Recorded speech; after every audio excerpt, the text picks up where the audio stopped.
Hello, everybody. How we doing? It's gonna be a fascinating one this evening. I'm so pleased.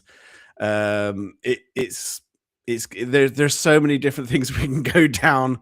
There's a lot of story. It's like I say, it's just a fascinating account. We've got the wonderful Chris DiCesare on to talk about his experiences. So if you've not gone to see True Haunting Netflix, after this, go and watch it because it's fascinating. And yeah, whether you like the whole horror story vibe that goes with it or not, it's still at its core a really interesting story. So without further ado, good evening, Chris. Hello, great to be here with you. Yeah, it's fascinating. Like, it's funny. Like, the True Haunting series came out beginning of October, I think it was in the UK. I don't think that was worldwide. Yes. And obviously things for you must have gone crazy over the whole Halloween period. So yeah. So it is at its core a fascinating story. And blimey, where do we start with this one? Because there's a lot to unpick and there's a lot to go through, and I really do want to kind of allow you the time to give it justice. Basically, I know the series has done phenomenally worldwide, and obviously executive produced by James Wan and everything else. Was it, you know, and initially, because this is your story, it's a very personal thing. Did you have big reservations about the kind of horror film style that it was going for? And thinking, well, is it going to completely change the reality of my story? Yes, thanks for having me on. Yeah, that was a huge concern for me because as anybody who's made any kind of television show or movie know, most things are scripted. Even when things are based on a true story, there's a script that they have to adhere to create drama, to have ups and downs, and they sometimes are very freewheeling with the facts. And I might in my lifetime have met 3,000 people. They know who I am, what I stand for, what's happened. Netflix changes all that. In fact, in the very first 7 days alone, 5.2 million people saw the show. It's been 9 million people now since then. Yeah. So, how they define myself, my friends, everyone, is how the world will know us. And no one has a megaphone as big as Netflix has. So, going into it, I was very concerned and cautious about how they portray my friends and I and the events themselves, and where is the middle ground. And in fact, I mean, that the folks that did this were very talented, Yeah. very decorated with BAFTAs and Emmys, and lots of awards and treasure behind their name. Still, it's my experience, and there were times when I had to push back very strongly and say, well, this is not the way it was, and I know you want to do this for a certain reason, but Yeah. I can't accept that. So after the first day of interviewing, I went back to the hotel room. I thought, okay, well, they've got great cameras, and the clipboard thing's really cool with the light on it. The clipboard thing is nice, and great set design, Yeah. and very talented people who are recognized, from other shows, and it's an honor. But I don't like the way it was going at all. And so it turns out that every person in a production has a certain role that they do. Yeah. Someone does the lighting, someone does the sound, someone has to do the scripting. People, so they all have their own role, and sometimes they just see with a blinder, and they're a narrow thing that the expertise at. But for me, it wasn't about that. So on day two, I said, listen, I don't like what's happening. I don't want to do this anymore. What? I Yeah. don't want to do this. Well, I'm going to get on the train because it's not accurate. So after that, we would talk before every scene and discuss why it's being done that way. I'd share what actually happened, and after that, we had a great relationship. yeah, I would say. I mean, I think I'd be the same, because I think, well, that didn't happen, and that occurred, and it didn't quite happen like that. I mean, it's good that you had a voice, and I know they interviewed you and your friends and things like that as Yes. the core of it. But it's good that you had a voice to say, I don't actually like the way this is being shot or this is going forward. So, but we'll get into that more. Yeah. So, at its root, we're talking about your college. For those that have not seen this series, we're talking about your college years. I think the second year at State University of New York, Geneseo, Yes. and so this was a pretty crazy time. The formative years of your youth, essentially, and it's been well, for what was up until that point, a great time you was having in the first year, like say freshman year, and a great time. Do you want to kind of paint a picture of Chris as he was prior to all of this, and before all of these mad things started to happen to you? Yeah, I was a very happy young man. I was living and loving life. I was a nationally ranked runner. I was in great shape as an athlete. I was healthy. I was happy. I had two parents together and I had a healthy family and sisters. I just loved being alive. The Olympic Games were held in Los Angeles that year, '84. And so there was this national pride of USA, it was even the politics wasn't like today. We have a lot of cantankerous fighting and things. I think Reagan won 49 states of 50. This seemed like a nice place. Like the music, MTV and VH1. Yeah. I want my MTV. Some Eurythmics were out there doing their thing, and just I loved everything about it. And going to college to learn new things, pursue a career, meet people.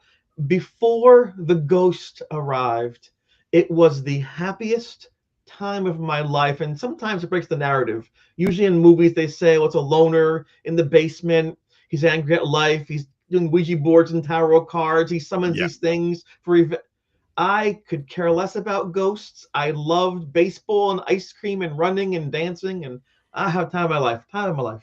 Yeah. And so like I said, that was so freshman year, this is you're kind of loving being at college, and loved it. obviously, and let's say running was a massive Yes. part of your life in this, Absolutely. My dad, if you watch the first episode of the show, my dad says he had a stick, a twig. It was actually a pretty big stick. He chased me because I was a little bit lazy as a child, and he chased me for 3 miles, 5 kilometers. I was 11 years old, and I'm young the whole time. Dad, you're bad. I'm gonna tell Mom you're doing this. I'm calling the police. You're. At the end of that 5 kilometers, he said to me, "Look at your watch." Looked at my watch. I ran 5 kilometers in 17 minutes, 50 seconds as an 11-year-old child in elementary school. That's a high school time. And I thought, oh my gosh. He said, "Chris, I'm sorry to chase you, but you don't apply yourself. And I want you to believe that." My dad was the best after that. He was the coolest person on the planet. And I realized I had the skill of running very fast. It took no effort for me hardly. And that was my ticket to college, to get scholarships, to my future. But of course, with any talent, you have to actually apply it. You have to practice every day. You have to dedicate yourself to it, or you never get better. But I just love the act of running. You can clear your mind, and you ran past the trees and the forests, and just loved that. And I'm very glad that I had those years of being very successful and happy. I suppose it's fair to say then that the paranormal was the least concern. You probably never even kind of, I'd imagine it's never really kind of came into your thinking at this point. There was a movie out then called Ghostbusters. Who are you gonna call? And I couldn't stand it. I thought, what's that donut tiger guy at the end of that movie? What's Zool? And that was the biggest joke. I like the song, Ray Parker Jr., but I thought, I just can't stand that movie. And then I got to college, and the RD put all these Ghostbuster signs as a joke at all the doors. I'm like, I can't escape this. Little did I know that not long after that, the real thing would happen. But it's not ironic. I didn't even like the movie. So, I mean, obviously this kind of stuff was not on your radar. No. Right. So at what point did it start to become noticeable for you, where things were, you may have overlooked a lot of stuff because obviously not looking for it, but at what point did it become noticeable for you? That's very insightful the way you asked that question, because people say, when did it start? I don't know when it started. I wasn't looking for it. But as you suggested, when did I notice those things? The first thing I noticed was at that toga party. So if people watch the episode, the first one, it's a big toga party. And at that toga party, I remember it was wild. There's strobe lights going on and music. It was a fun time, really.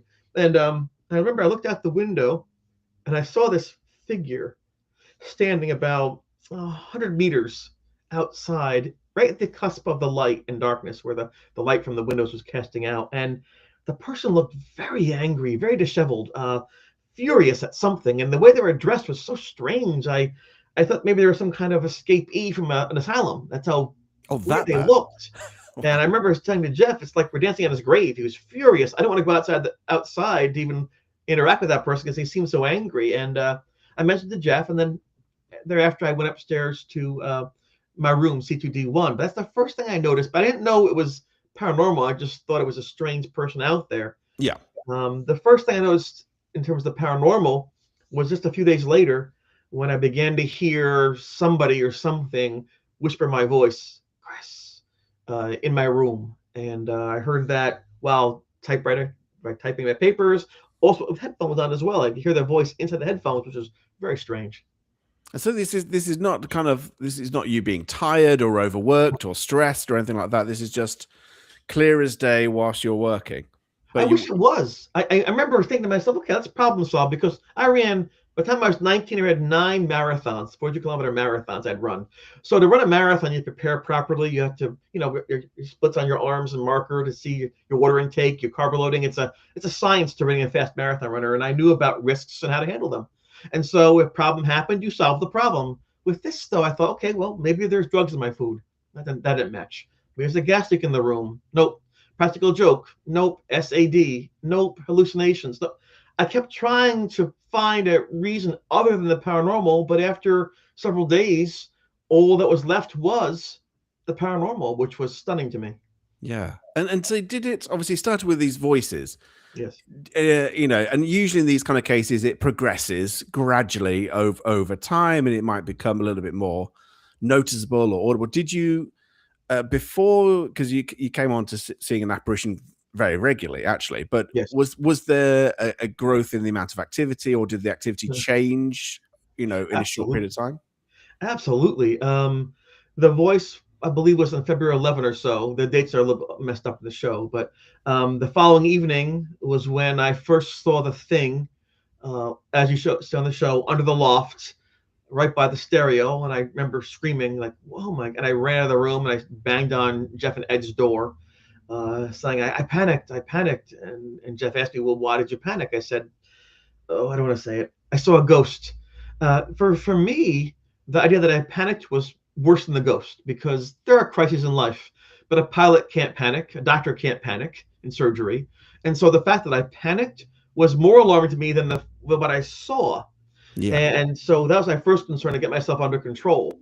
And the reason I panicked is because my eyes and ears and senses were lying to me, because there can't be a ghost standing there, yet there was. So I thought, oh my gosh, I panicked because I've lost control, and that can't happen. I've got too much on the line riding here with my scholarship and my school and my happiness and my health. So I'd seen people break down before to stress before large tests or large events, but never me. But like I said, I thought that's impossible. That can't be there, yet there it was. Was the? I mean, the obviously you're a runner. So was there a temptation as a runner just to kind of head down, just keep going, just power on through? Like as you would whilst you're running, and if things are getting tough, that you just motor on through. But you seem to go to your friends fairly quickly, actually, for support. Yeah, well, I didn't know how to motor through. It's like, for example, if you're running at the 5 kilometer mark, you get cramps in your side stitch. You have to get rid of the cramps. If they come back again, that's not working. If they come back again and again, then you have a bigger problem. So I didn't know how to get rid of the problem of the impossible happening in my room. It Yeah, wasn't a reflection. I was wide awake. I was standing up. I was reading a book. It was like I was like in sleep paralysis, lying down. And right prior to that, my roommate Paul had left out of the room. He'd been complaining of shadows in the room. Shadows. I'm like, what are you talking about, shadows? So I knew that something was going on, but my assumption was perhaps I was just losing my mind. And I asked Jeff, and he agreed to record what I was saying. And there's became the notes that he wrote, what times thing happened, what the weather was like. Then I were looking for patterns to look to gauge for why how these things would occur. And like I said, we really couldn't find any patterns, but at least I knew someone was aware of what was happening to me. But I didn't want everyone around the world to know. Once Paul saw the thing independently and said to me, "There's something in the room and its neck is tilted like that," then I knew for sure it wasn't internal. It was external. At first, I was very happy about that. I'm not crazy. But then I thought, wait a second, there's a dead thing in the room. That's probably worse. yeah, just a Short-lived bit. celebration. Like, yeah, Yeah. oh, I've got to say that Jeff, your friend Jeff, yes. even though he's not, he wasn't really kind of like a paranormal investigator or anything like that. He was doing so much right by recording everything. I mean, I think I heard you saying in a, I can't remember if it was on the Netflix show, but his notes were vast actually, and he was recording so much about what you was not just what you were saying, but he was talking about. He was recording dates, humidity, all kinds of things, really. Just to say a little bit about the extent of his note taking, because it's Yeah. quite. He really took it on board. He had, by the time this was over, I think 4 or 5 notebooks of just full of notes and dates, everything from the Warren lecture to what I was saying to his doing his own research. He read things like Colin Wilson and things like that to find some kind of connection with what's going on. And he was just a brilliant person. At some point in time, we actually went to see Dr. Lawrence Kassler, professor of psychology at Geneseo, and he also wrote for Reader's Digest. He wrote about all kinds of things: marriage, nudist camps, ghosts, all these things. And we met with him, and he encouraged Jeff. He said, "Jeff, you're right on. Keep getting data, keep collecting evidence." And that's the reason why we got the ghost speaking on the cassette tapes, because Dr. Kassler said, "Here's how you do it." Jeff followed those instructions to a T, and lo and behold, here we had this evidence that I didn't want. But I have to tell you, I was very lucky to have him in my life, Jeff. He was the rock to which I hitched my boat. He was just an amazing person. He loved music and art and poetry. He was well read. He was kind. He was the first person I met as a teenager who could find as much value in your success as his own. Yeah. He's a great altruistic human being. I'm just so glad that he was next door and nobody else. Anybody who's kind of interested in the paranormal will say that the kind of holy grail is to see an apparition, right? I'd really want to see an apparition. I've never seen a ghost, anything like that. And so the fact that you'd seen, and also independently, other people had seen as well, the same apparition. We're not talking an apparition that you might see once every few months or a couple of times over a period of time. You saw this a lot, and I just want to give people an idea of, first of all, that, how it seems from what you're saying that the apparition appeared to you from the get-go, from the start, essentially. But having seen it, it seems to have been a constant, almost daily, visually seen daily in your room. It was mostly after dark. Most of the appearances were in the evening, a few in the daytime, which shocked me. I didn't think that worked that way. How things work, I thought maybe daytime was my time, nighttime was his, but he validated that right away. Just daytime appearances as well. I would see him several times a day, almost every day, until the priest blessed the room, and that gave me a bit of reprieve. Not my friends, it got worse for them, but for me it was a slight reprieve. Everything from waking up and seeing his face in my face with my face all numb and him breathing a breath out of my mouth, like looking at me, to rubbing my foot, to opening the closet doors, to floating over my head, to just calling my name, moving things. We would have everything: the flashing clocks, the dropping temperature. We'd have the blinking lights. We would have things thrown across the room. I mean, the whispers, the yells, the shadows. But when I saw him, when he was stationary, he looked like a human being, a young man. He appeared in 2 ways, predominantly as this person with this blue and gold type of shirt I couldn't recognize, maybe military, and then these pants that looked like blue jeans, but far more crude. I couldn't understand what they were at first. Yeah. On occasion, he would appear, though, wounded, just naked, with like blood and intestines out and eyes and I thought he was such a horrible creature, that he'd be so nasty and so cruel to do this to me, to torture me with these sights. What a horrible thing it must have been. It must be evil. And looking back, perhaps that was actually him showing me who he was or what happened. But again, I wasn't an investigator. I didn't do any reading on this. I had no background or interest, so I was totally inept in my attempts to understand. When you see this, and you saw it nearly every day, know, and your friends had seen this, the same apparition as well. Right. Did you get a feeling from it that, either aggressive, or did it a sad feeling? Did you get when you looked at it, did it mean to do you harm, or how did you view it when it was there? Yeah, I remember in that, because it's been 40 years now, but I remember in that time period, I kept on thinking it was possessive. Very possessive. It would look at me in ways I didn't like. I don't know how to explain that. I'll give you an example. Everyone as a kid does silly things. I used to always go streaking naked, woo, in the hallway. That was me. I'm a naked dude, I used to pose for art classes and things. But when the thing was in the room, I couldn't get undressed. The way it would look was different than a photographer would look, or an artist. It just looked different. Like I felt uneasy. I'd cover myself up. So here I was, very casual with my body, and yet when it was in the room, I had to hide. I wouldn't dare get naked in front of it. It felt like it wanted my legs. It wanted part of me. It wanted to consume or control. It was very scary, scary thing, you know. And it wasn't until much later when we began to understand maybe who it might be, it became more apparent as why one would want that. But I'm telling you, during those time periods early on, I thought it was just an evil, horrible, nasty thing, and I couldn't understand why I'd be punished in such a way. I Yeah. didn't do bad things as a child. I was actually a good kid, and I didn't understand how in the world this would happen, that somebody who's doing nice things would be so persecuted by something so spiritual in nature. What effect did it have on you at the time, mentally or physically? Because how did you carry this around with you? You know, did you fully go with your friends to help you out, or just on a day-to-day basis? How did you even focus on your college work? I didn't want to tell anybody anything, so Jeff knew. I told Jeff, and then Paul knew, because remember, that was it. I think Jeff, myself, and Paul. But eventually, people hear things. Jeff showed the photographs of the ghost, things like that. Eventually, I think Paul said things. It gets out, so that couldn't be constrained. But I tried so hard just to make it go away and not deal with it. But the problem is, if you can't sleep at night, you can't refresh your mind. You can't refresh your mind or your body. You can't run as fast. You can't concentrate as well. So eventually, I stopped going to track practice. I stopped going. The coach would call me. Are you okay? Yeah, I'm sorry, Coach Kentner. I'm going through something. I'll be there soon. Okay, just don't lose your scholarship. Don't. You're on a ride here, so don't jeopardize everything you're doing. I'll try my best to get there. I promise. And then my classes, I started failing my classes, and I didn't want to. I couldn't sleep in the same room all the time. I had to go from place to place to avoid the thing, and I would sleep by the vending machines. The vending machines, because every once in a while for the Coke and the Pepsi, they had to put the freezer on, the refrigerator would go on, Yeah. keep them chilled, and they'd wake me up. I'd look around, make sure I was okay, and then go back to sleep again. So I'd use that chilling motor in the vending machines to wake me up now and then, make sure I was safe, then move on to some other place.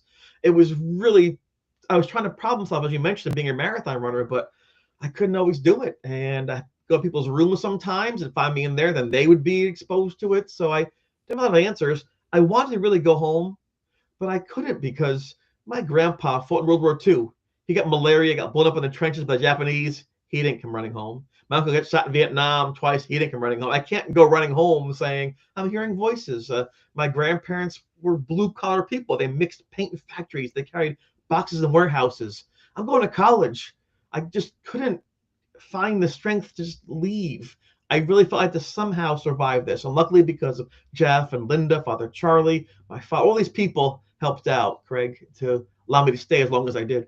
Yeah. And let's see, you seem to be the kind of person that, like I mentioned, problem solve. You know, you're very kind of methodical, kind of critical, want to kind of understand what's going on. And seeing this, obviously, is like, well, I can't understand this. So you went to Jeff, and obviously he started to write everything down. But at what point were you there going, okay, something has to change? This can't continue. How can we get out? How can we solve this issue? The two things I can piggyback at that real quick is, the first thing is, the only thing back that I can compare it to is love, because love isn't logical. People sometimes fall in love with someone, you're like, what are they thinking? But love is not logical. So the idea there was love that wasn't logic or science gave me some solace. Okay, not everything is logical, everything is math or science, so that's okay. I can, in that context, say this is still possible with the spirituality. But the final moment before I went to the priest to get help was, Paul and I were in that loft in C2D1, and I was lying there, as you saw if you watched the show, and the pillow was pulled out from under my head, just forcibly yanked out of my head. And I thought, what the heck? I wasn't even moving, so I pulled it, and I couldn't move it. And it was floating in the air. The pillow was floating in the air, and I'm grasping hold. I put my feet around the mattress to do like a crunch. I'm like, let go of my pillow. It's floating. I said to Paul, look. He goes, I don't want to see. He's like, if you're my friend, you'll look.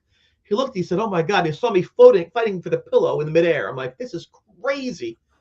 And at that point in time, I think we both realized we can't do this. This is insane. This is beyond the pale, and two teenagers cannot deal with whatever this is. And so Paul, who was, by the way, an atheist, didn't want to believe in a higher creator or the morals or values of that entails, said, we need a priest.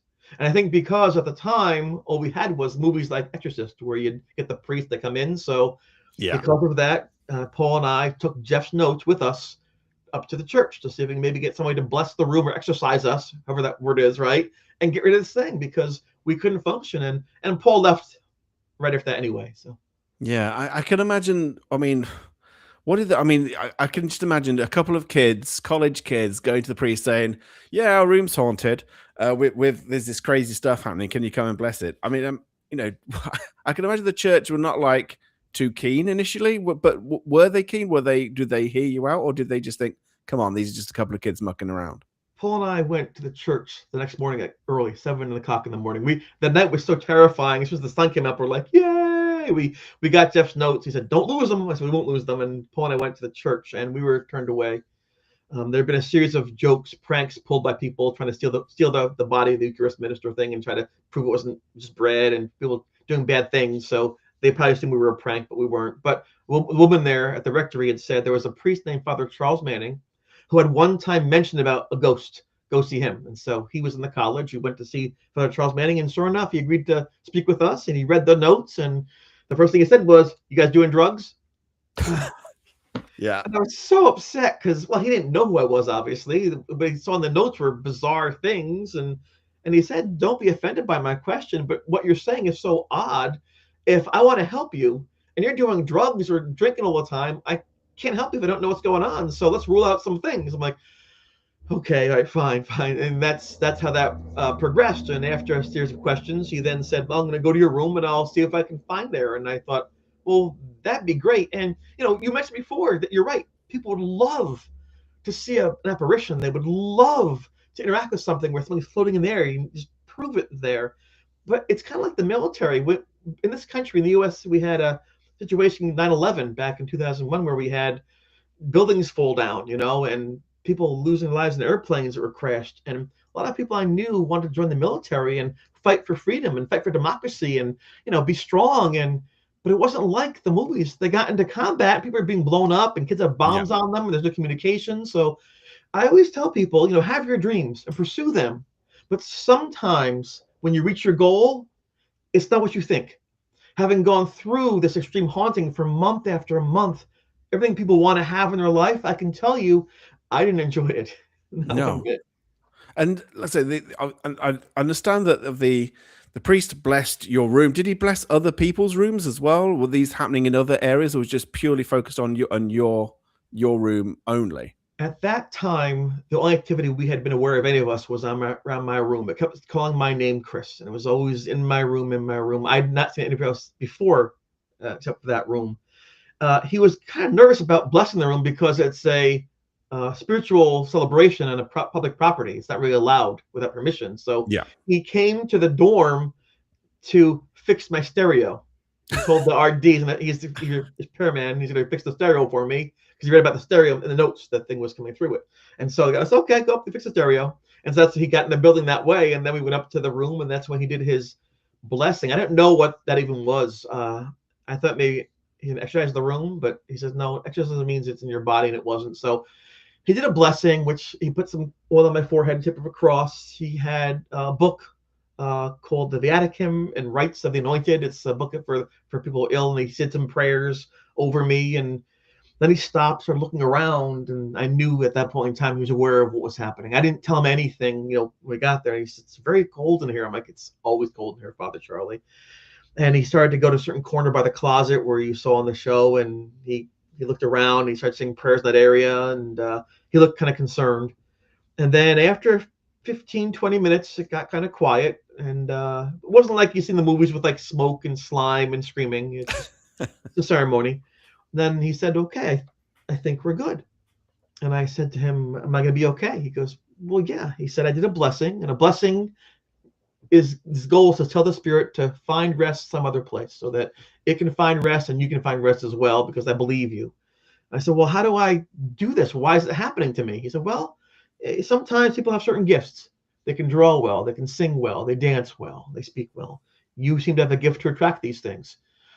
He said, "And that might always be there for you, just so you know. And just, I'm here if you need me. And, if you can say your prayers and live a good life, and just don't invite it back in the room." I said, "Oh, I won't do that," ironically. And that's how that ended. And I can tell you, I can't explain it through charts and diagrams, but after he blessed that room, there were no more breezes and no more cold flashes, and there were no more shadows, and I couldn't believe it. This blessing worked. However, then the attack started outside the room. Right. I was gonna say I From was his gonna say anger. how long, you know, it's not the end of the story, but At all. by a long shot, and Chapter one. things calmed down for a bit, like I say, in your room, but then it started to appear in other places. And this is around about this time when you were physically attacked in the kind of shower block. Yes. So do you want to just in this? I mean, in on the series, it's probably one of the most shocking things when you're Yeah. physically attacked. Do you want to Yeah, go through what happened after that? that was Next. a really bad day. Earlier in the morning, the room had been blessed, and I was so thankful for that. So I could actually sleep, and I felt good. And the following day, there was going to be a 1 mile run, a competitive race on the campus for their college Olympic games. And since I wasn't doing track anymore, I told the coach I'll do spring track instead. He said, okay. I ran that, and I think I got first place in 4:47, which is not bad for the mile. And then I went for a long jog afterwards, a cool down about 8 miles. That's how crazy I used to run back in the day. And I went through the territories by this old tree, as they mentioned in the show. And then I got back to the dorm room, and of course I'm sweating. I take my shower, and I'm in that shower. It's a very small bathroom. There's one shower stall with a little flimsy curtain. There were two sinks to brush your teeth and the mirror to shave. And then there's one toilet stall. It's a very small with a big sliding door on tracks. You'll hear it going. Doo, doo, doo, doo, doo, doo. Yeah. So I'm in there showering, and it got very dark in the room. I thought, why is it so dark in here? And I looked up, and I could see the silhouette of the ghost with the tilted head, the bent neck. I'm like, uh-oh. Maybe I'm just seeing things. I'm just a flashback guy. So I rubbed my eyes to make sure, and then it started to move across the room. I thought, what? So I ran them in the bathroom, and then no one there but me, and I saw it up above. I thought, this is crazy. The ghost is now in the bathroom. I know what I'm gonna do. I'm gonna turn the shower water off. I'm gonna go call the priest. Say, listen, just so you know, it's in the bathroom now. Can you come back and help out round two? I don't know how many you can do with these things, but maybe do 4 or 5 of these. Yeah. And so I go back into the shower to turn the water off so it doesn't flood out the area. And as I turn the lever down, it feels like I'm stabbed in the back. It feels like I'm physically stabbed. If you ever cut your finger with a knife, making vegetables or salad, at first it's numb, but soon the pain will come. Yeah. The cold water. So at first it's like this thrust. I'm pushed forward. My face hits the actual side of the stall. I could taste the soap they used to clean the wall with. I thought, oh, my teeth are broken. But in the movies, the girl always falls down. Oh no, it's a good. Not me. I'm being stabbed. So I turn. I punch. I punch as hard as I can punch. I knock the shower curtain down. It comes all around me, like you see the boom, boom, boom. And I look. There's nothing there. Then I look in the mirror and I see these 3, not 5, 3 scratches bleeding from my shoulder down to my waist. I thought to myself, that kid's dead. And I'm like, wait, that's me. How And because how of, so yeah, how deep were these scratches? Because this is kind of light, superficial thing, or these so serious enough to need kind of stitches, it or was like straight like a burn. It wasn't even like it wasn't as though it was like a nail or like a claw or like a finger. It was like acid. It was crazy. It was like it was a very not deep, a very shallow wound, but super long, uneven, 3 not quite parallel. And they're bleeding right away, which is unusual. Usually takes a couple of seconds, but they're already bleeding like they're down my back. It was a crazy wound. It made no sense. It made no sense with like anything else in this thing. And I remember because either the cold or the fear or the trauma, I fell face first onto the bathroom floor. And think about that. It's a boys' college wet bathroom floor. It's the most disgusting place probably on the planet. yeah. I didn't care. And I could not move. And I thought to myself, that's it. I'm going to die. I don't want to die, but I don't know how to live. I don't know what's going to happen. My mom gave up college to have me. Probably a foolish choice, but that's what she did. Especially back in those days when women didn't go to college, that wasn't afforded to them. She had an opportunity to go to college. She had me instead. And I couldn't believe it. Here I am 19 years later, dying. My poor mom, I think myself, gave up everything to have me, and I'm dead. And so I made sure my face was calm for the casket. I made sure my face was calm. So when they found me, my mom would think I found peace. That's what I thought about my poor mom. This is horrible because I knew I was dying. That's some pretty tough memories. That's what happened. And then I remember I opened my eyes and I saw one pear-shaped bead of water, a droplet of water on my wrist from having been in the shower. And in that droplet of water, it was flashing. I saw the room inverted. I'm like, refraction. Water refracts light. That's science. Then it fell down. I'm like, well, why did it fall down? Gravity. 9.8 feet per second. I looked on my eyes, and the grout from the tile was darkened. Moisture, refraction, gravity, moisture. Science is working. But what is this? I can't do this every day. I can't put my brain back together again every day. It'll wear me down. I'm going to lose. It's going to win. It's over. And just as I gave up hope, the door pushed open. I felt warm, dry air come over my heels. I heard sneaker marks on the wet floor. I knew who it was. I felt someone trying to pick me up. They're trying to struggle. I'm trying to help them stand back up. I just hear like noise. Finally, I can hear my name is being said. It's Chris. Chris. I see Jeff. He puts a towel around me. He brings me out, and I see Ed is there, and Beth is there, and they're all saying, "Oh my God, you're back!" It was like this whirlwind, and then we're going to the hospital. I said, "I'm not going to the hospital." They wanted to bring me to the hospital because my back was bleeding so badly, but I knew if I went there, they'd sedate me, they'd restrain me. He's self-harming. And if they did that to me, I could not escape from the ghost. So I had to find a way. This is an intervention now. Intervention. They're gonna bring me to the hospital, right? I'm the guy. I'm like, why am I the guy? So, but I knew I wasn't wrong. So I had to find a bridge between their perspective and my perspective. I got to think fast, think fast. Okay. The health is for them and mine is mobility. I said, wait, get some cotton swabs, some peroxide, some bandages. And so for 47 minutes, it was peroxide, cotton swab, Band-Aid for 47 minutes. This way, my back stopped bleeding. They were happy with that. I had to stay where I was, not go to the hospital. I was happy with that. So that's how I fought my way out of that. Before the bandages, Jeff said to me, I'll never forget this as long as I live, the natural light is fading, looking at the window of his room. It was getting darker because it's the winter time. And he said, to get a picture, take a picture now of your back. I want a picture of your back. And I thought, I'm a science experiment. What is happening? So I said, Jeff, this is a big moment for me. If you're my friend, you will not take that picture. He's like, but I knew what he wanted. It's important, but he knew what I wanted. I said, please, Jeff, I need a friend. He said, I'm your friend. He put the camera down. And because of that, there's no picture of my scratches because I don't want to be a science experiment. No ghost boy. I want to be Chris. I wanted to know one person in the world cared about me and not the ghost. And that was so at that moment in time, Jeff was my best friend in the world and has been since for 40 years now. Unfortunately, he listened to me and there's no picture in that moment of the scratches, which looking back, I'm sorry that I asked him not to do that, but I wasn't investigating. I was surviving, and him not taking that photograph was the one thing I needed to trust a human being in the world in this dark time. So It's my fault. I apologize. There's no picture of that. I wish that there was now. Well, there's still, I know, like I say, there's some people I've seen is saying, well, there's no evidence that any of this is just kind of kids' stories, but there's a lot of stuff that was written down by Jeff, like you say. There's a lot of photographs that were taken, and and also the testimony of your friends who can literally say, well, actually, this is not just Chris making up a story here. I saw this as well. Saw them, yeah. In fact, it's interesting that the Netflix show reached out to a lot of places. My first cousin, maybe a month or two after The Haunting ended, had a camcorder, family camcorder. And we were running around and stuff. I forgot that I had marks on my back. And my cousin actually sent to me just a week or two ago a picture of the scratches on my back. So I have a picture on my back all scratched up. He said, by the way, I actually have a photograph. I didn't know if you knew this or not, but you take your shirt off and before you forgot about it and put it back on again, I have a picture of you, your back all cut up. I'm like, no way. It's a grainy VHS tape video, but there it is. I'm like, so I actually have now, just got that a couple weeks ago. I now have something to show people if they want to see it. But again, it's your lens. You can say, well, that's made up.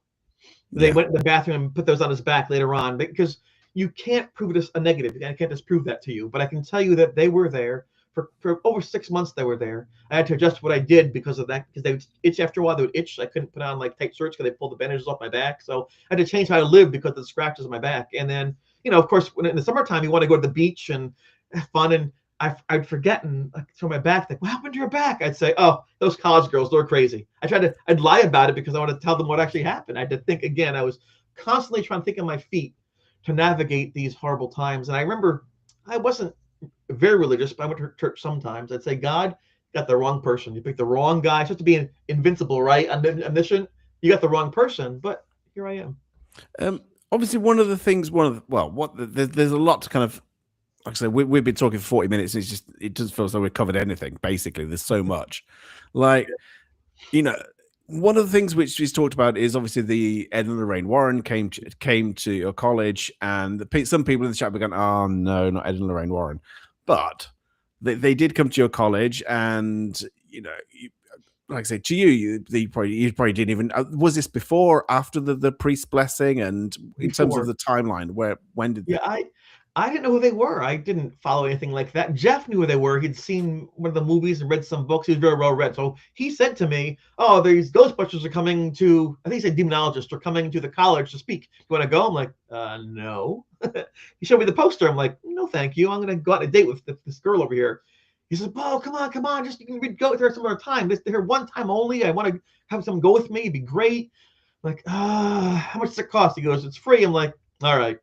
So it was free. And I don't know if I can turn my camera real quick, but on the wall, that's the poster of the Warrens visiting the college right there. Yeah. 1985, the Ghostbuster logo. See right there? That's what he showed me at the dining table at the college. And so we went. That's what we did, and just fascinating stuff. I went there just thinking, okay, it's a fun show. I like Game of Thrones. I like Star Trek.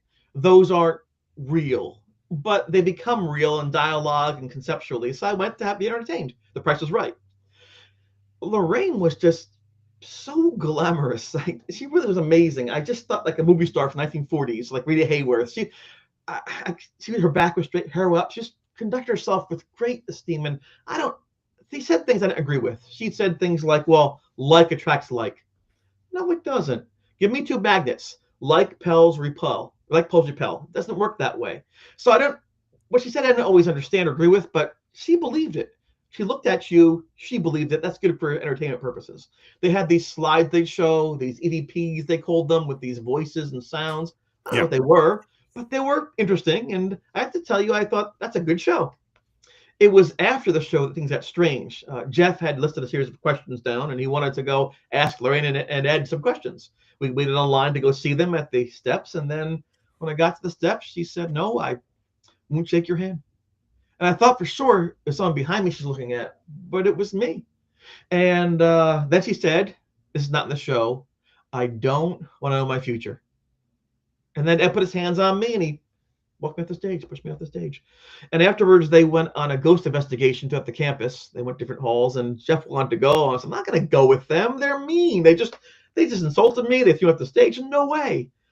Looking back, it was kind of a pivotal moment. But during the haunting, right after that, some of the things she said and they said, I actually employed during the haunting, things they said to use and do, and it did help a little bit. Years later, 27 years later, I met their daughter, Judy.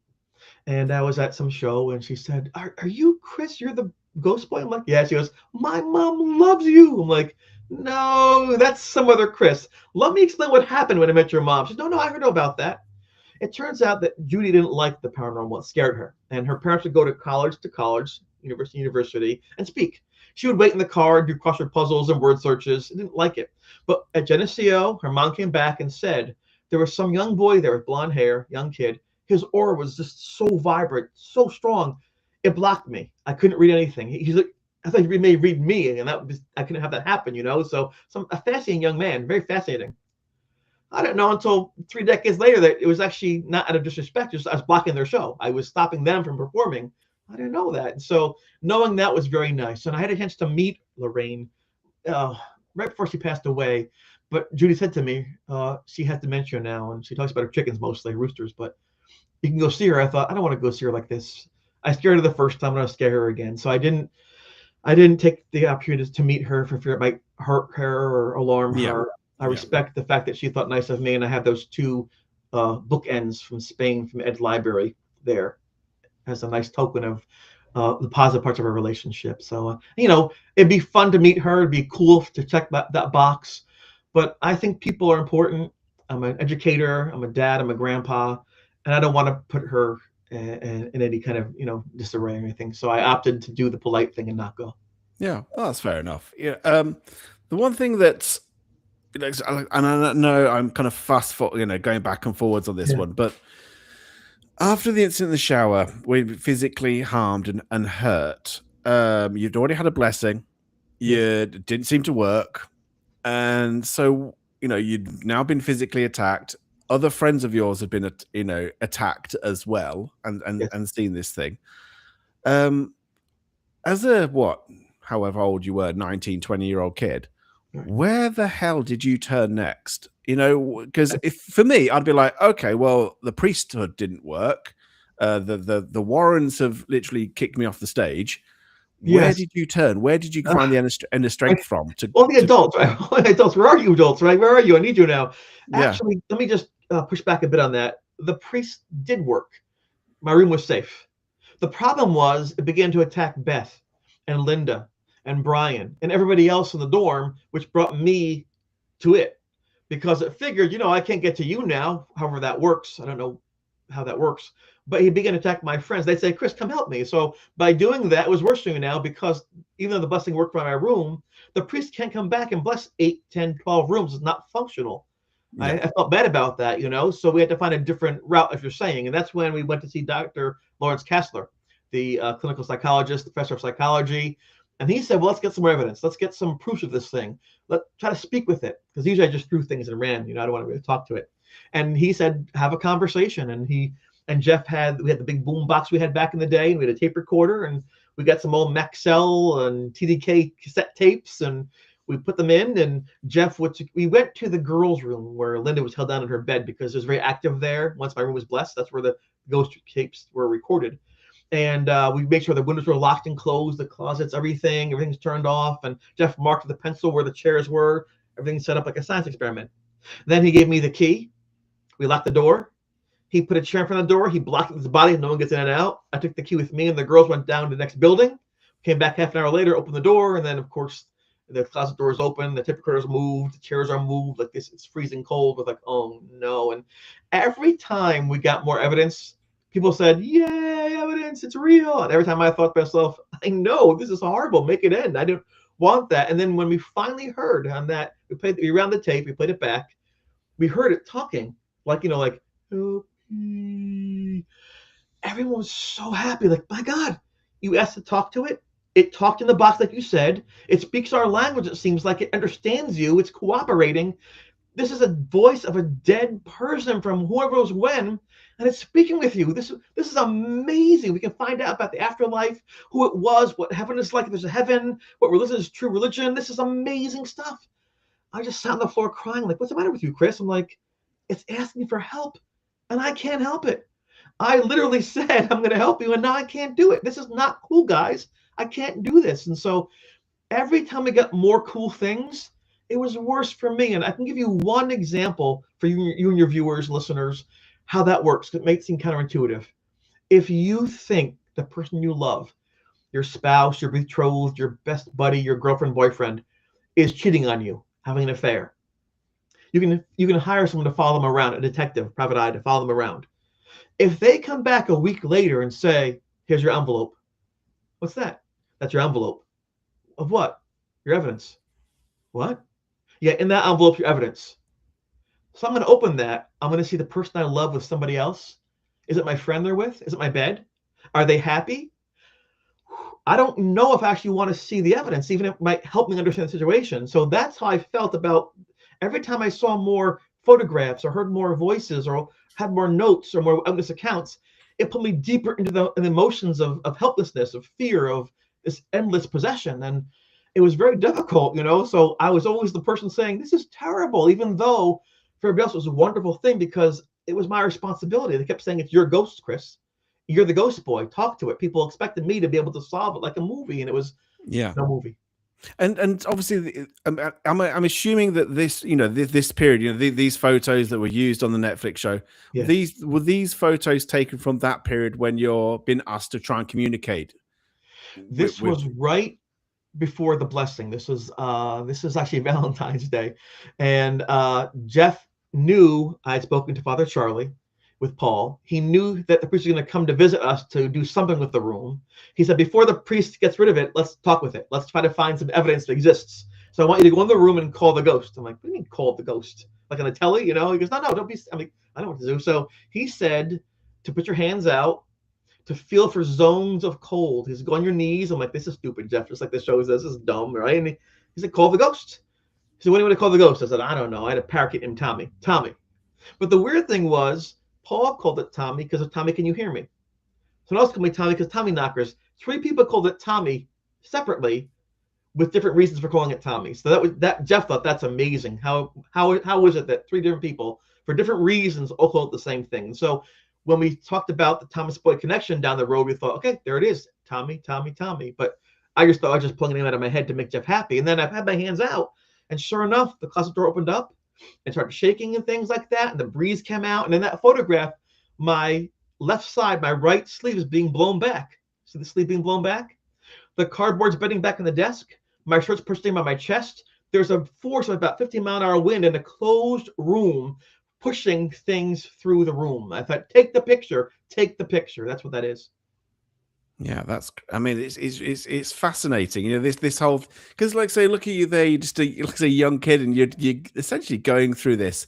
I will get onto people's questions. I swear. Like so, because there'll be a lot of questions for you. We are probably almost definitely going to go over the hour. So just to pre-warn people, I'm here for you and for them. I mean, there is so much which is fascinating with this case. Like you mentioned that you used to call it Tommy, this apparition. And then later on in the Netflix series, there is a grave in the grounds of the college linked to a Thomas Boyd. Now, how confident are you that the Thomas Boyd at the gravesite on the college campus area is the Tommy that you're making that connection with? Well, big spoiler alert here. If you haven't seen the show, just gonna give some of this away. But when I was actively involved in the haunting early on, I thought it was some kid maybe killed themselves from suicide because the neck was snapped, maybe some kind of evil demon or something. As time progressed, I saw more signs of fear, of suffering, of this thing, whatever it was, needing help. So things began to change a bit. I never called it Tommy out loud. I called it T. I was afraid if I called it that, I would summon it. So I just say, how is T? Jeff wrote Tommy in his notes, but I would just say T because I don't want to inadvertently summon it. Who knows what rules there are for these things, right? I was already trying to get things to be reduced. So I called it T. I am fairly convinced that's who it was, simply because, and this is not in the show, they couldn't put 90 days into an hour and 40 minutes. They just can't do everything. When I spoke to it the very last time, the very last scene, I asked it, where are you from?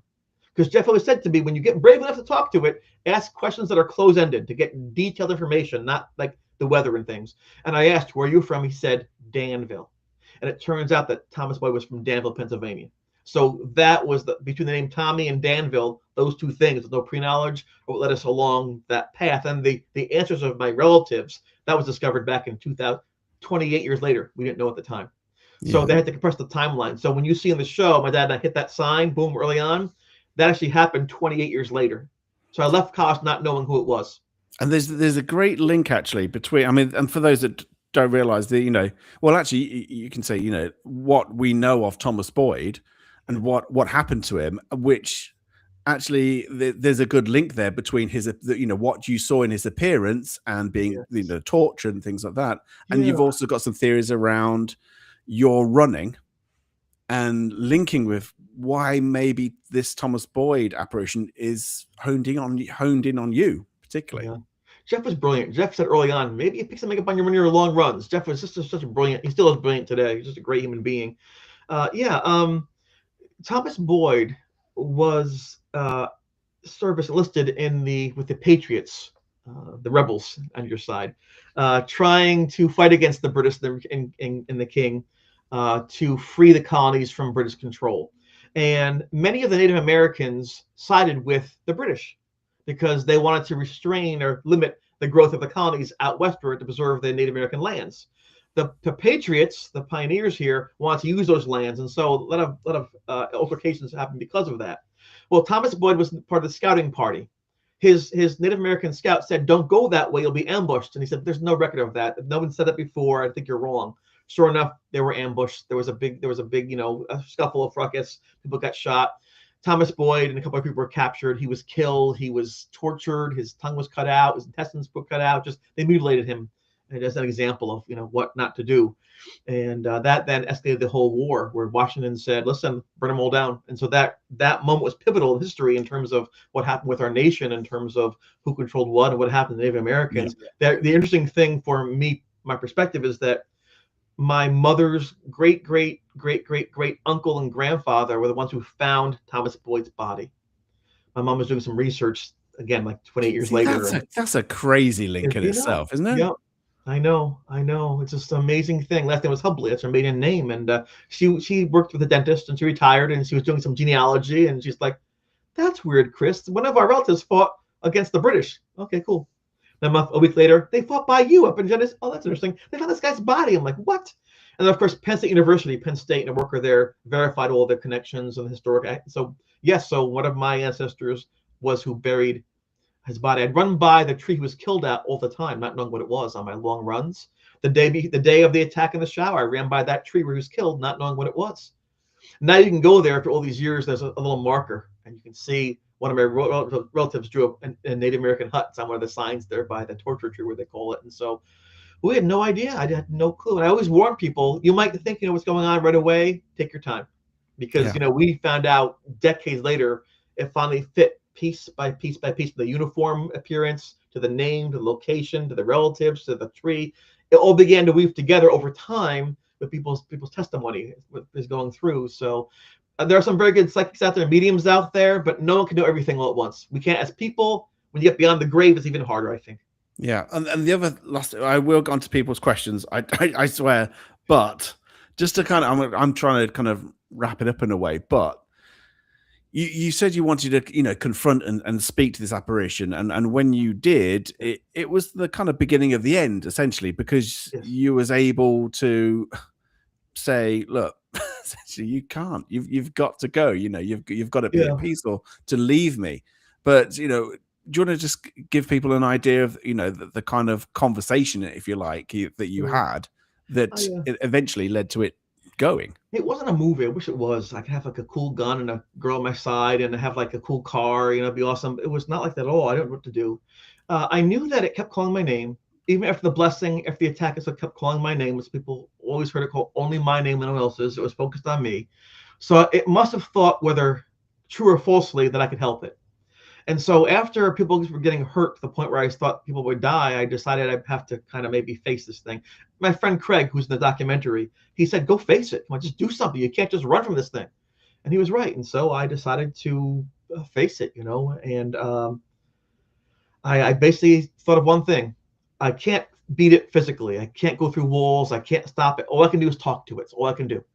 And so I just said, listen, if you want my help, all I can do is tell you this.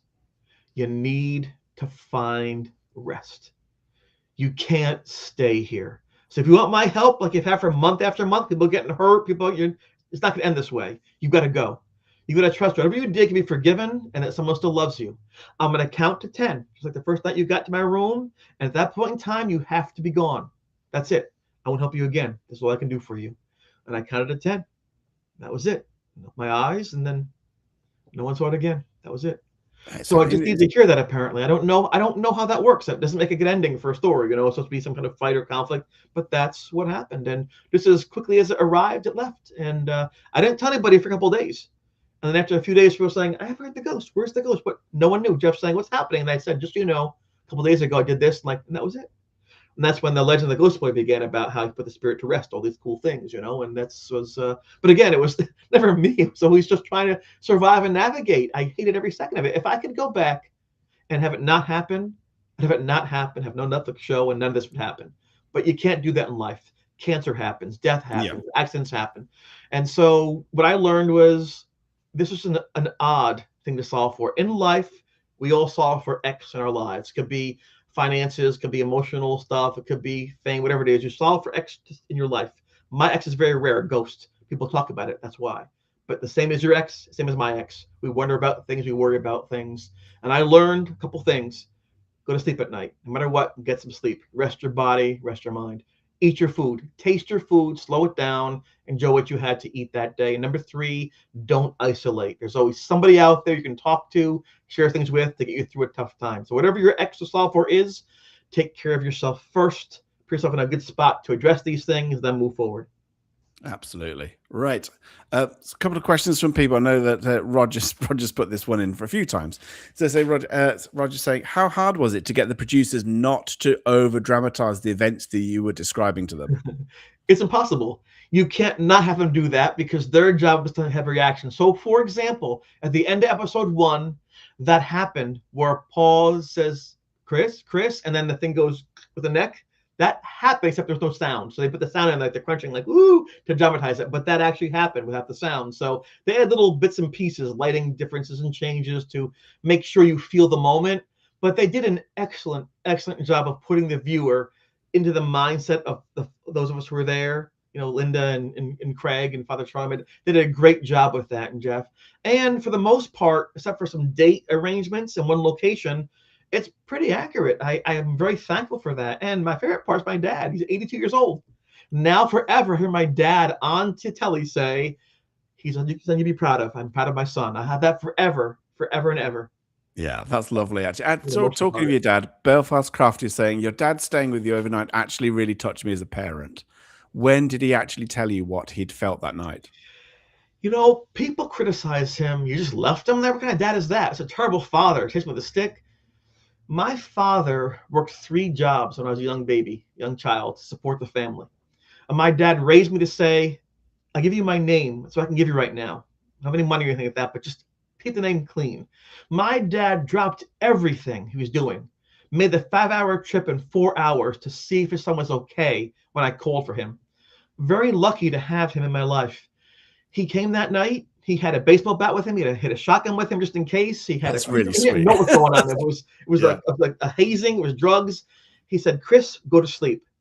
My dad was, at this point in time, shorter than I was. I was taller than him.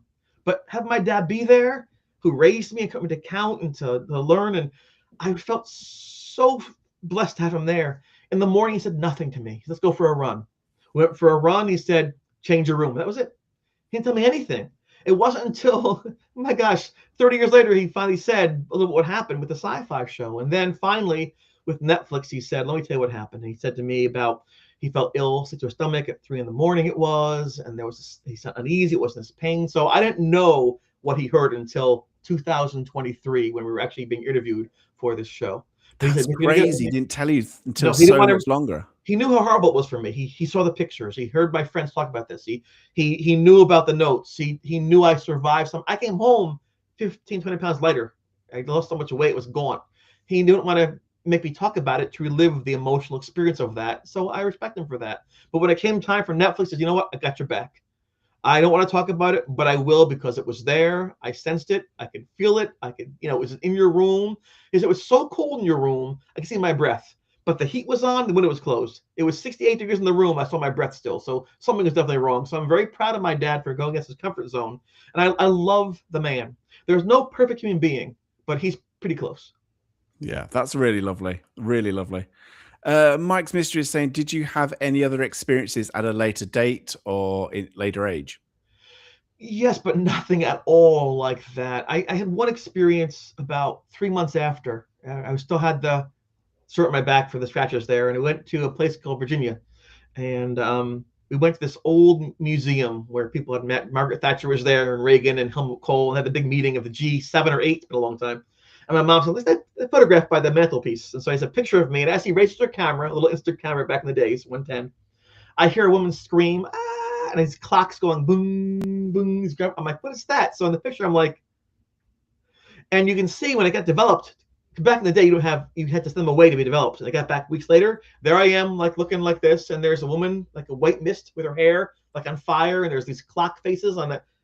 There's another picture to talk about. Wherever I went, it was going to keep on happening, but I never pursued it. I didn't engage in it. People wanted me to read their auras and to pick their future and to go ghost hunting, and just I never liked it. There's always that one kid who's 6'8" won't play basketball. That was me. I didn't want to do that. I just wasn't. My experience was so horrifying. I didn't want to do it again. But you know what? As you mentioned before, I think very, very astutely, I had the Holy Grail. I saw this full-bodied apparition every day for months. We got pictures of it. We got the voice on tape. I spoke with it. We had a priest come bless the room. We had professors there. We had, everything you could ever want. And Lorraine Ward, everything you could ever want in a ghost case against my will, there's no higher marker for me. It's a Hall of Fame case. So maybe I sense in my spirit, I don't need anymore. I can't, that's as good as gonna get or as bad as gonna get. I think I'm okay. And everyone has to make their own choices in life. What they eat, how they exercise, who they marry, what job they have. And my choice was to not really pursue it. And people get upset about that because they say you're gifted, you're so lucky. But I think I'm lucky to be alive, and I'm blessed to Oh have my God. Oh family. well, yeah, yeah. I mean, I tell you what, I kind of what was kind of really sweet actually. I mean, in a way, during lot of those episodes, there was there was all your friends basically really worried for you. Yes. In physically, mentally, just and this outpouring of love from your friends, saying how worried they were for you. And obviously you was going through it really badly. Just want to get across, and the fact that you're talking now and you're seeing have a love of life and is lovely to see. But do you want to say to people, explain to people that you did go through huge trauma and PTSD, and you had all of these things. Yeah. How long did that last for? Has it been like a slow, has it been a battle that you're constantly still fighting, or is it something that's thankfully no longer around now? Once that door is opened, it doesn't close. I still sleep with the light on in my room at night. I still sleep under the covers, so I just have like an air hole to breathe through. I know it's silly. It's been 40 years for God's sake. But in my mind, I think to myself, it happened before, it can happen again. And that's also a factual statement, if not a healthy one. So it doesn't, I can disguise it in the daytime. People don't know. My friends didn't know. My friends would go to these ghost hunting things, not know who I was. They would just stay home and play ball, and they'd talk about my experience, not know it was me. It was hilarious. I didn't want anyone to know anyone, my own children. I didn't want them to know. I didn't want them to be unprepared. So I would tell them bedtime stories with unicorns and mountains and knights. But each story I told them was something from my experience in the haunting. So they could solve the problem without being the ghost boy's child, without being burdened by my past. So that was my best way I could think of to expose them to concepts so they're not prepared. Like I was unprepared. They would be prepared, but not be beholden to my legacy or my viewpoints. That's how I would do that. My friends and I did different things to survive. Some people forgot about it and put it in a box. Some people wrote about things all the time. We kind of blew up for a while after that. Boom. We needed time to heal up and to think about our lives. And in the past few years, we've gotten back together again, largely because of this project, and not much has changed between us. We feel like we're 19 again with just less gray hair and a little less weight, But we all you talk about the idea of going through the experience. And I mentioned too, I wish it didn't happen, but life doesn't give you that option. But it's if someone is older, I'm older now, and you say, "Oh, my back hurts, my knee hurts. This is terrible." What's the alternative? Good point, Chris. Right when you're gonna die? No. So you live with the pain because you have memories to offset that pain. You live with the loss because more things are happening for the future. So in those moments of crisis, you have two choices: to give up or to move forward. And luckily, because of my training, my upbringing, my personality, my friends around me, I kept moving forward every day in spite of some very weak moments. And then here I am. And counting to 10. My grandma taught me that. She said, if you count to 10, you put space between you and the moment, and you realize it's not so bad. You calm down. 10 seconds have passed. You're still here. Everything's okay. Move on and let it go. And I learned some very healthy things from some very cool people around me, and it's only because of them that I'm here. And Tim's saying, are you and your friends still in touch? And do you still talk about those days? Yeah. We don't talk about that too much, even though people ask us. I mean, we speak in public. That's what we talk about. But normally we talk about the kids and the cost of living and, old professors we had back in school, the music from the 80s, which was great for the show. They had Alive and Kicking, all this cool show. Mad World, they had great music from the 80s there, which we had back in the day. Yes, Craig and I talk regularly. Linda and I do as well. Jeff and I talk regularly. Actually, I just had a correspondence with Beth, who's not in the show as an interviewer, but characters, I talked with her just recently. So yeah, we do stay in touch. Father Charlie, yes. My dad I see every once in a while. He's pretty cool. So yeah, we tried now to make sure we appreciate these. We had no idea this is to be a global phenomenon. We had no idea being Netflix. We just want to get the days over with and go home and have a job and eat food. We could never have guessed that those 90 days in some small upstate college rather, would have resulted in 9 million people. Those in Paraguay and Philippines. We didn't do it. We didn't know it for that reason. So we're kind of overwhelmed a bit when we go on these podcasts and like, well, you're kind of famous. I'm like, I am. you're pretty cool. I'm like, thanks. And from the interviews with the Netflix show and obviously the whole popularity in doing podcasts like this and retelling the story again and again, has it helped, or does it bring back too much, some of the memories of what occurred? I love it. I think this is so healthy. Well, first of all, it allows me to have a voice. The Netflix megaphone is large. And because of Netflix, I'm not speaking to you and to your viewers. Otherwise, I'm not here right now, right? So it allows me to share the actual facts of what happened and share my friends and their value to me, what I learned. I think that's a really cool thing. But I don't. I think it's healthy too because I'm not isolating anymore. I kept this in my head for 27 years, telling nobody. And I get to a busy street corner and think, hey, watch for cars. If I hit by a car now, no one knows what happened. It's lost forever. And I was the key witness. I have to be able to ship. And so this now, Netflix is a vessel for me to let go. Finally say, okay, I shared out there. Now it's beyond me. It's wonderful, So if I drop tomorrow, please know. But if I drop tomorrow, right? People know what happened and they can look at that and say, why did that happen? And what did that mean? And why were they the ones? And why was it that location? And how do these things happen? And what was true about that? And how did they cope with these things? So it leaves for me, very thankful, a very positive legacy, a footprint that can be shared. And it's in different languages, in 39 languages. So I can't tell someone in Bolivia what happened, but now Netflix allows that to happen through the translation process, or in Taiwan. Yeah. It's a beautiful gift. Absolutely. I'll just do one more question, which is Alexis just saying, there's a theory that babies and small children can see ghosts until the adults convince them that it's not real. What do you think about it?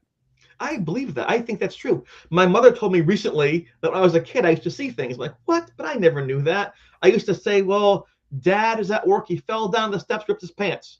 Stop that. 2 hours later, he comes home, ripped pants. She's like, what?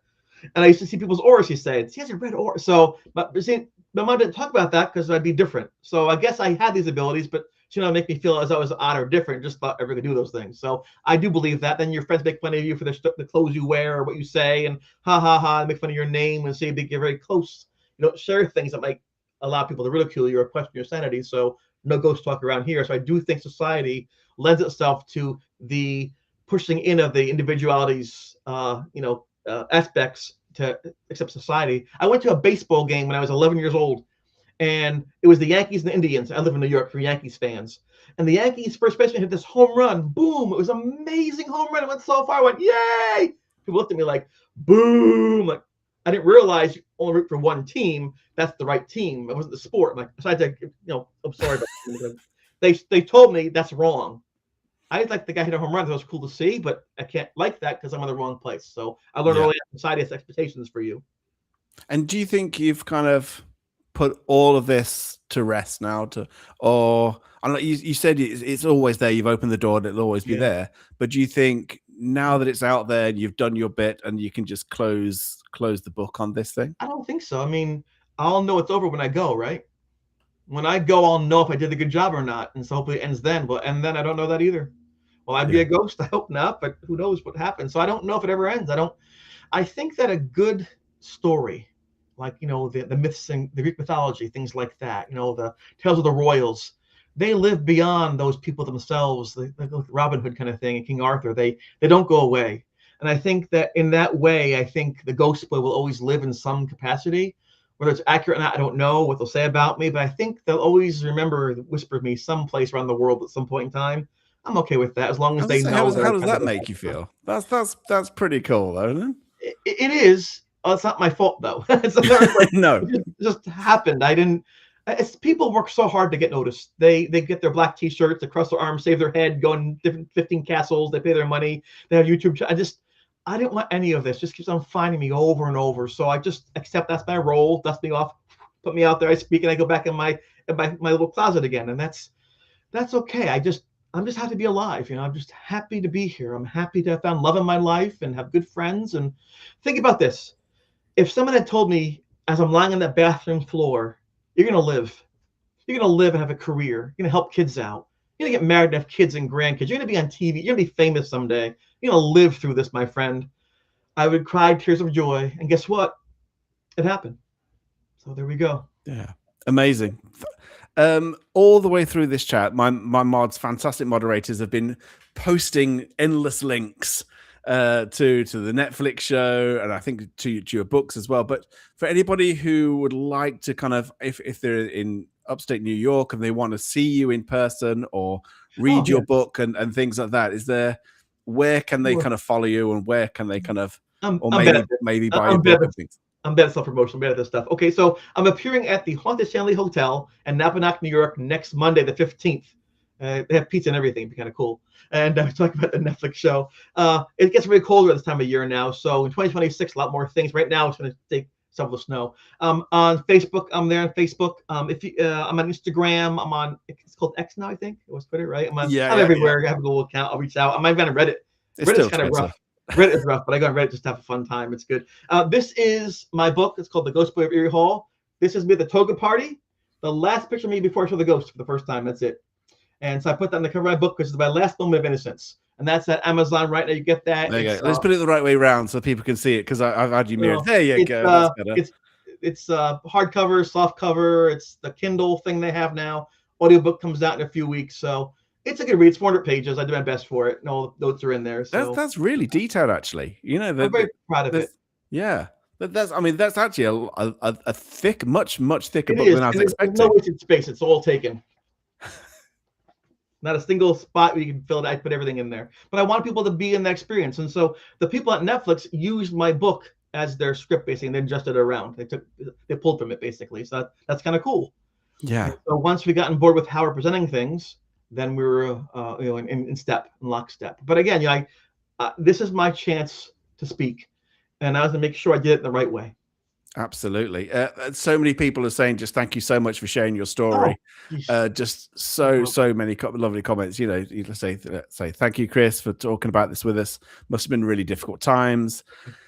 And like I say, and the fact, like you say, you've got through it. You know, and you know, like I say, thank you so much, Chris, to talk about your experiences. Thank you to all in the chat. Hope you listened to this evening's guest. Yeah, it's just an amazing story, and it doesn't really do it justice trying to cram everything into an hour. It's so tricky. People are already saying, come on, let's do a part 2, because we have tried to cram it in, you know. But yeah, just been an absolute pleasure this evening, Chris. So the same. Thank you so much for coming on, and like I said, and just trying to make sense of this kind of crazy time that you had and everything since, you know.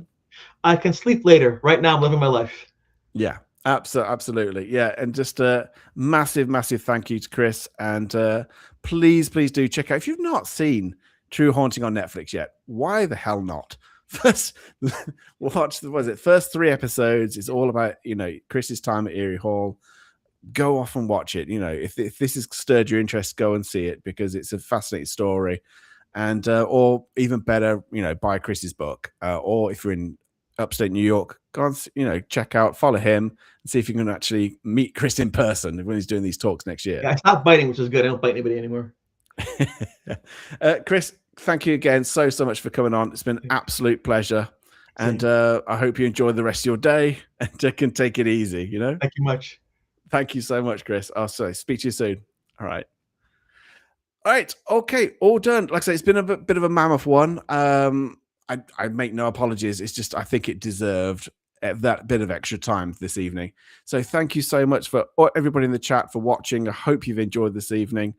Let you know that I will be doing a Chimps Tea Party this Thursday. Have a little chit chat about something paranormal related.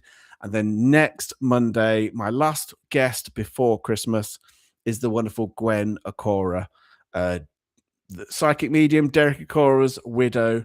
So I'm going to be talking all about Derek, all about his time on Most Haunted. And just so we get to know a little bit more about the wonderful Derek Akora and the allegations and the feelings of fakery and everything. We're going to try and have that conversation.